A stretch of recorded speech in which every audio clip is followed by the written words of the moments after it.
Hi, this is Demetria Clark with Homes by Demetria, serving Henry County, Virginia, and the surrounding area. So, what I want to talk to you about today is what affects home value. Sometimes things that affect home values aren't things that we think about on a daily basis. But basically, one of the first things that can affect your home value is location, location, location. We all understand and we've heard that before, but not even necessarily like city, town, country, neighborhood. We're talking street. We're talking immediate location can affect the value of your home. The surrounding houses in your neighborhood can affect the value of your home. Other things that can affect the value of your home is your home much different than the other houses in the neighborhood? Is your house weird, unique, much, much bigger, much, much smaller than some of the other houses in the neighborhood? If it is, that can positively or negatively affect your home value depending upon the neighborhood that it's in. So the houses that tend to perform well, according to the information and research that we have in reference to this, is houses that are like other houses in the neighborhood are the ones that tend to sell fastest and retain their value the best. So if you're in a neighborhood where all the houses are ranch style and brick, or they're basically the ranch style, and you have like a really big colonial in the neighborhood, that one may actually be a little bit harder to sell sometimes. Or if you have a house, all the houses are really modern and then there's one that's old fashioned. It just really depends on the neighborhood, but that can affect the value sometimes. You also want to look at how the homes around you are retaining value. So you can look at other people's addresses up and see what their houses are, quote, valued at online. Now, the quote valued at online, and I am actually doing air quotes in the air, the quote value at online isn't actually like a great way to see value. We know that those can be problematic. But if every house in your neighborhood is going through some kind of spike in value or drop in value, that's something to pay attention to. Another thing that can affect the value of your home is the house's size. And so the house's size is one thing, but also how the space is used. So sometimes you'll see like these really massive houses that are priced really well, and then you go and you look inside and you're like, this space usage is a nightmare. Nobody wants to take on redoing the space necessarily, or dealing with having spaces that you're not quite sure how to use, so you can't visualize yourself in the space. So it's better to have a smaller house in some ways. Maybe not, you're maybe not going to get the big push in value, but you're probably not going to pay as much for it in the beginning. In some ways, to have a space that's really well used and is really well thought out, because then people are like, oh, I can see myself living in this space. We had a house once years ago. It was beautiful, old, Southern Dutch colonial. It had the central hallway and these massive rooms off the side. Well, there was two front living rooms. So maybe one was a living room, a parlor. And then there was like a dining area. I mean, each room was like 500 square feet. It was really big, or maybe not quite as big as that, but it was really, really big.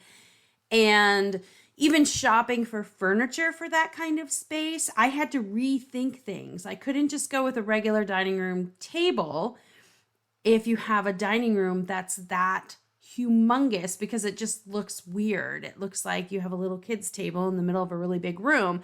So I had to think about, like, even curtains had to be specially made because the windows were so long and tall. So if people come into a space like that and they're not one of the budget of wanting to take on a project like that, or two, they have a hard time visualizing stuff like that, that could be a space that would really feel overwhelming for them. The same is with if you're selling a small house and you've used every bit of space and everything is cluttered. When people come in to see, they're not going to want to spend the money on the house, because they're going to be like, these people can't even like spread their arms out without touching something. How are we ever going to fit our stuff in here? So how is the space used? And making sure when you put your house on the market that it isn't cluttered and there isn't tchotchkes and things everywhere that take up space will help people feel more comfortable walking around in the space and being like, oh, I can envision myself in here. If you have like a primary bedroom that has like a king size bed and you have 5 dressers in it, people are going to say, oh my gosh, we could never fit our furniture in here because you could barely walk around, right? So maybe, getting rid of extra things that you don't necessarily have to have in the space, getting a pod in the yard and really starting to fill that up. So when people come in, the space isn't cluttered, or you could rent a storage locker or something like that. Also, another thing that will affect the home's value is upgrades and renovations on the house. So if you are not feeling like when you start renovating or upgrading a house that you're going to be there for a long period of time, I wouldn't do anything that is considered like super unique or super character. I would stick with things that were a little bit more neutral. So if you knew that you were going to be, potentially, that your partner or your work has you moving every 2 to 5 years, then maybe when you do your renovations, stick with general quality renovations and upgrades that will really benefit the home, but not personality pieces, and maybe save your personality pieces for your furniture that you can take with you when you move. Another thing that can affect the value of your home is the aging condition of the home and the amenities that the home is near. So the age and the condition of your home is great. So if, things like before you have people coming in to see your house, if you have a wobbly step in the front, get the step fixed or fix the step. Or if there's a handrail that's wobbly or loose, get those kinds of things fixed, because people are going to be of the mindset like you would be if you're walking around. Has anybody maintained this place? Am I going to fall through the front step because the wood looks rotten? Or, where are people putting the money in this house? If the roof has moss on it, get someone to come and power wash it, things like that. The age and the condition of the house will really help make the house look better. Even just power washing your vinyl siding will make it look like your house has a brand new front. So things like that will affect your value, and you can do things like that relatively easily. I'm not saying you need to like repaint every room in the house necessarily, though that can help sometimes. Or, redoing lots of rooms in your house, because pretty much a house in almost any condition can be sold in the right circumstances. We even see houses, when you look through the different real estate things, like houses that are literally half burnt down. So either they're going to be, brought down back to the foundation and, someone's going to rebuild on that spot, or it's just going to be, people will find a use for it. So the reality is that you can control a lot of the value of your house. The market controls a certain percent, but you can make and do things that will give your house more value. Things like getting rid of clutter, getting the front yard looking good. If you have a lot of things that maybe other people in the neighborhood would consider eyesores, or ornaments all over the yard, or things like that, you can pull them out of the yard. You can get them in your storage container.